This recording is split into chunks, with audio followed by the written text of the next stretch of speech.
Pastor, narinig niyo na ba yung Doctrine of the Church or Ecclesiology? Yes, narinig ko na yung Doctrine of the Church, Ecclesiology. What about it? Yes, kasi napapansin ko lang sa church natin kasi na lalong-lalo na sa membership, yung isang kaka-attend lang dito last week, member na natin siya ngayon dahil tumugtog siya kaagad.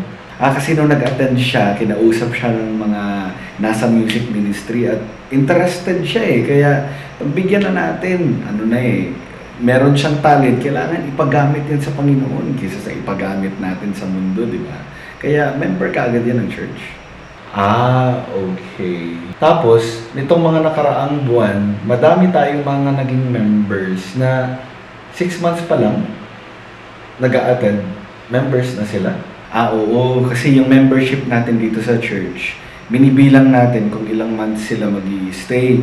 Pagka tingin natin ay sapat na yung stay nila dito na months, pwede natin sila i-consider as members na.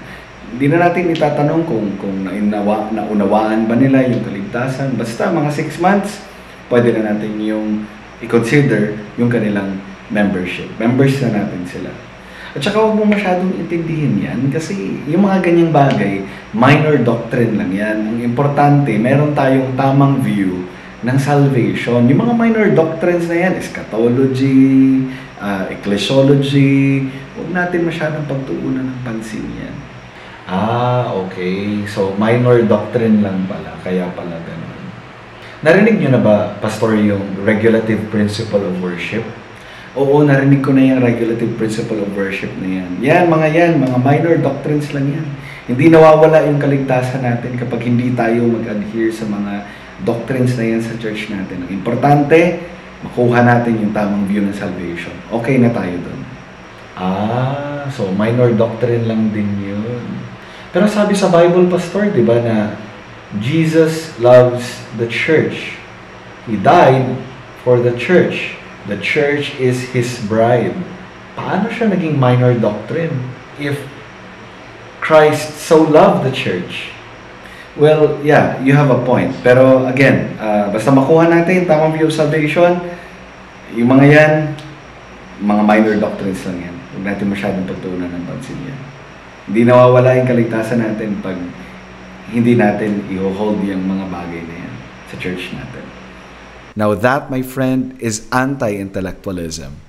At marami akong na-observe niyan dito sa social media na kapag meron tayong pinag-uusapan about doctrine of the church, tinuturing ito as minor doctrine. At naririnig natin ang katagang or salitang, kapag hindi ba ako naniniwala or maniniwala dyan, hindi na ba ako ligtas? Well, let me tell you this. Kung totoong ligtas ka nga, bakit hindi ganon ka-valuable sa'yo ang doctrine of the church na kung saan naglilingkod ka sa ministry ng ating Panginoong Hesukristo? Ang ating Panginoong Hesukristo, mahal ang kanyang iglesia. Namatay siya at inialay niya ang kanyang buhay para sa iglesia. Ang kanyang iglesia ay tinatawag sa Biblia niya kanyang bride.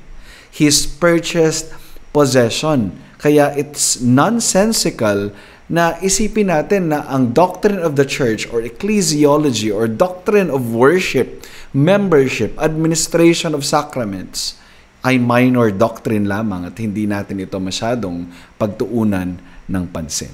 So sa mga kaibigan natin dyan na ganito pa mag-isip, naway iwaksi ninyo sa isipan nyo yan. Mas lalo nyong mamahalin si Kristo, ang kanyang salita, kapag nagpasakop kayo sa isang tamang aral ng ecclesiology or yung tinatawag nating doctrine of the church or church theology na merong biblikal na pamamaraan ng church membership, biblikal na pamamaraan ng church worship at biblikal na pamamaraan ng pag-administer ng sacraments. Christ is the head of the church. He loves the church. So should you and me.